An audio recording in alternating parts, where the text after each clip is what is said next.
नमस्कार साथियों, आपके अपने YouTube channel Divya stock market में बहुत बहुत दिल से स्वागत है। आज हम बात करेंगे एनटीपीसी ग्रीन एनर्जी का आईपीओ लॉन्च होने वाला है मार्केट के अंदर। सभी को बेसब्री से इस आईपीओ का इंतजार था और वो इंतजार बहुत ही जल्द खत्म होने जा रहा है। तो इस आईपीओ की बात करेंगे कि इस आईपीओ को क्या तरीका लेने का है, जैसे इसको कौन कौन से कैटेगरी के अंदर लिया जा सकता है, क्या तरीका इसका लेने का है। ये सारी बातें वीडियो के माध्यम से हम जानने की कोशिश करेंगे। लेकिन फ्रेंड्स, अगर आप हमारे चैनल में पहली बार विजिट कर रहे हो तो हमारे चैनल को सब्सक्राइब कर दीजिए, एक बेल आइकन घंटी जरूर दबा दीजिए ताकि समय समय पे आपको न्यूज़ मिल सके। तो ये आईपीओ आया था, आपने देखा होगा कि वारी एनर्जी का। तो ये आईपीओ 4,321.44 करोड़ का आईपीओ था और ये आईपीओ 21 तारीख को ओपन हुआ था और 23 तारीख को क्लोज हुआ था। और इस आईपीओ का यानी कल ही जो इसका ओपनिंग था और ये आईपीओ 79.44 गुना सब्सक्राइब हुआ था। और इसमें अलग अलग कैटेगरी थी, जैसे क्यूआईब कैटेगरी, एनआई कैटेगरी, अलग अलग कैटेगरी थी। जो ये आईपीओ आया था 10 रुपये की फेस वैल्यू के साथ। तो ये सोलर जो कि पीवी मॉड्यूल बनाने वाले देश की सबसे बड़ी कंपनी थी और वारी एनर्जी के आईपीओ की लिस्टिंग ने निवेशकों को मालामाल कर दिया था। यानी 70% प्रीमियम पर शेयर की एंट्री हुई थी। हालांकि फिर मुनाफा वसूली करने के बाद थोड़ा सा नीचे हो गया। तो ये 2700 यानी 27,870 करोड़ रुपए का आईपीओ के तहत ये 1503 रुपए के भाव पर जारी हुआ था। और ये बीएसई पर इसकी यानी 2550 रुपए पर और एनएससी पर ये 2500 रुपए पर एंट्री हुई थी। और धांसू एंट्री के बाद ये टूटकर बीएसई पर यानी 2301 रुपए पर आ गया। यानी इसके अंदर मुनाफा वसूली होने लगी। जैसे ओपन हुआ मुनाफा वसूली होने लगी तो आईपीओ को वापस थोड़ा नीचे आना पड़ा। और इस आईपीओ का देख ही सकते हो कि ये आईपीओ 1503 पर ये आईपीओ जो ओपन हुआ था, यानी आईपीओ लगाने के लिए लगा था। और ये ओपन हुआ था यानी 2500 रुपये पे और हाई इसका 2624 का था, लो इसका 2300 रुपये का था। और ये आईपीओ काफ़ी प्रॉफिट में ओपन हुआ था यानी 70%, लेकिन अभी तो थोड़ा नीचे आ गया है। तो इस साल में कई आईपीओ आ रहे हैं ऐसे ही मार्केट में, जैसे ऐसे एनटीपीसी का आईपीओ भी आ रहा है। तो मार्केट के बाहर आए हुए एक दिन एक छोटी बड़ी कंपनी स्टॉक मार्केट में एंट्री ले चुकी हैं।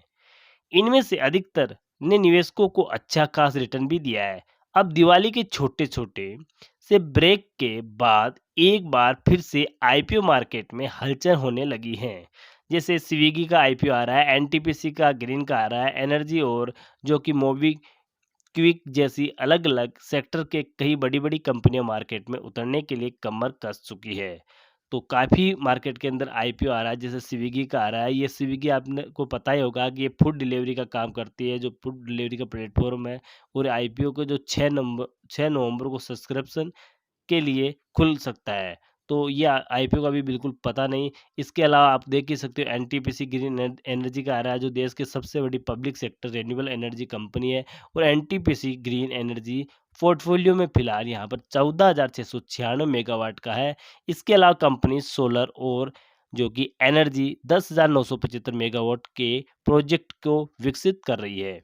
और आप देख ही सकते हो कि जो कि एक्मे सोलर होल्डिंग, इसका भी ये रिन्यूएबल एनर्जी कंपनी सिर्फ सोलर पावर प्रोजेक्ट ही चलाती है। ये इंजीनियरिंग जो कि प्रोक्योरमेंट, कंस्ट्रक्शन, ऑपरेशन और मेंटेनेंस खुद ही करती है।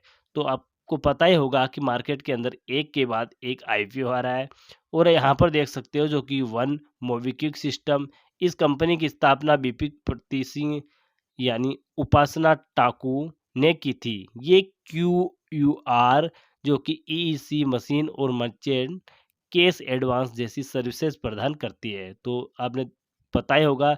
इसके अलावा जो कि सागिलिटी इंडिया, इसका भी आईपीओ आने वाला है। जो कि जिंगा लॉजिस्टिक है, इसका भी आईपीओ आने जा रहा है। तो मार्केट के अंदर एक के बाद एक लगातार आईपीओ आने जा रहा है। ऐसे ही एनटीपीसी का भी आईपीओ आने जा रहा है।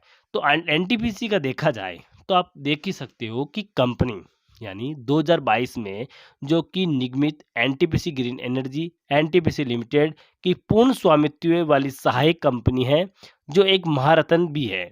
सार्वजनिक क्षेत्र इसमें, जो कि अक्षय ऊर्जा पोर्टफोलियो में कुल 6 यानी 6 से अधिक राज्यों में कई स्थानों पर उपस्थित के साथ, और अन्य पवन ऊर्जा जो कि दोनों परिस्थितियों में शामिल है। और अगस्त 2024 तक इस परिचालक क्षमता यानी 3071 मेगावाट सौर परियोजना और 100 मेगावाट पवन परियोजना की थी। तो एनटीपीसी आईपीओ की बात की जाए तो ये फंड रेशियो जो आईपीओ है, तो ये आईपीओ टोटल 10,000 करोड़ का है। और प्रेस इशू की बात की जाए तो साढ़े 10,000 करोड़ का प्रेस इशू है। और इसके अलावा यहाँ पर देख सकते हो कि कंपनी का जो इसका आईपीओ का पैसा आएगा, उसमें से 75% तो क्या है कि इसका कर्जा चुकाने में दिया जाएगा, और 25% इसका जो जनरल एक्सपोर्ट परपोज किया जाएगा। तो आपको पता ही होगा कि एनटीपीसी का बहुत ही बेहतरीन आईपीओ आने जा रहा है।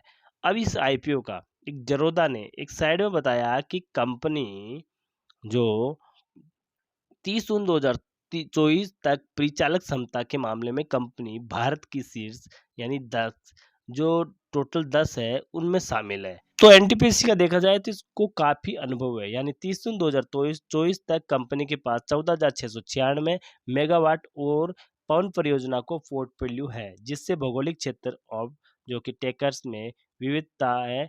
और 30 जून 2024 तक कंपनी के पास 37 और परियोजनाएं और 9 पावर जो कि परियोजनाओं में 15 ऑपटेकर्स हैं। तो आप देख ही सकते हो कि एनटीपीसी के लिए क्या खबर आ रहा है। इसके अलावा यहाँ पर रिस्क क्या है, तो रिस्क क्या है इस कंपनी में, थोड़ा सा रिस्क है, क्योंकि ये रिन्यूएबल ऊर्जा परियोजना निर्माण की गतिविधियों में लागत वृद्धि या देरी हो सकती है, जिससे व्यवसाय परिचालक के परिणाम पर वित्तीय स्थिति और नकदी प्रभाव पड़ सकता है। इसके अलावा वह प्रतिकूल प्रभाव पड़ सकता है कंपनी की जो कि संचालित अक्षय ऊर्जा परियोजना के राजस्थान के केंद्रित हैं। वो राजस्थान में कोई भी महत्वपूर्ण सामाजिक, राजनीतिक, आर्थिक या मौसमी व्यवसाय, प्राकृतिक आपदा या नागरिक व्यवदाय व्यवसाय का नुकसान पहुंचता है, तो थोड़ा सा इसके अंदर रिस्क हो सकता है। क्योंकि यहाँ पर देख सकते हो कि कंपनी के संयंत्र परियोजना द्वारा उत्पादित बिजली के लिए उपयोगिता और बिजली जो कि खरीदारों का एक केंद्रीय पूल है, जो वित्तीय वर्ष 2024 में शीर्ष 5 ऑफ टेकर्स में परिचालन होने वाली राजस्व 87% से अधिक हिस्सा प्राप्त करेगा, जिसमें सबसे बड़ा जो कि ऑफ टेकर वित्तीय 2024 में परिचालक से होने वाले राजस्व का लगभग 50% योगदान होगा। एनटीपीसी का आईपीओ अगर आप लगाते हो तो कौन कौन सी कैटेगरी रहेगी, तो एनटीपीसी ग्रीन एनर्जी के आईपीओ में retail category, share holding category और कर्मचारी कैटेगरी के तहत बोली लगाई जा सकती है। तो इसमें सबसे बड़ी बात तो यह है कि अगर कर्मचारी कैटेगरी हो और साथ में शेयर होल्डिंग कैटेगरी हो, तो इसमें मिलने के चांसेस पूरे पूरे हो सकते हैं।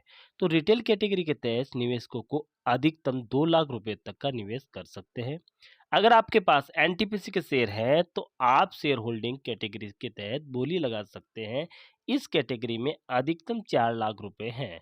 तो अगर आपके पास शेयर होल्डिंग कैटेगरी है, तो आपके पास आप बिल्कुल बोली लगा सकते हो। लेकिन आपको इसमें ध्यान ये रखना है कि अभी डेट आई नहीं है, उससे पहले ही एनटीपीसी के शेयर खरीद कर पोर्टफोलियो के अंदर ऐड कर देना है, ताकि आप शेयर होल्डिंग कैटेगरी के तहत आईपीओ लगा सकते हो। तो आप जिस जिस डीमैट अकाउंट में ये आईपीओ लगाना चाहते हो, उसमें पहले ही ये एनटीपीसी के शेयर खरीद कर रख सकते हो।